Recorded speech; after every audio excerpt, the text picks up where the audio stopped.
Hi mga ka-facts! Ano nga ba ang inyong gagawin after nyong ma-receive ang inyong e-loading vendo machine?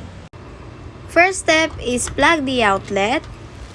Tapos sa back ng machine, i-hold lang yung power button. Then wait magbukas ang machine. Then second step ay huwag kalimutang loadan ang SIM card ng inyong machine para hindi ito ma-deactivate at mawalan ng signal. Third step, lagyan ng pondo ang inyong machine. Pang-apat ay kailangang i-adjust mo ang iyong connection setting depende sa area ng iyong machine. At ang panghuli ay i-edit mo na ang service charges ng load at cash in sa iyong machine. So, happy passive income everyone!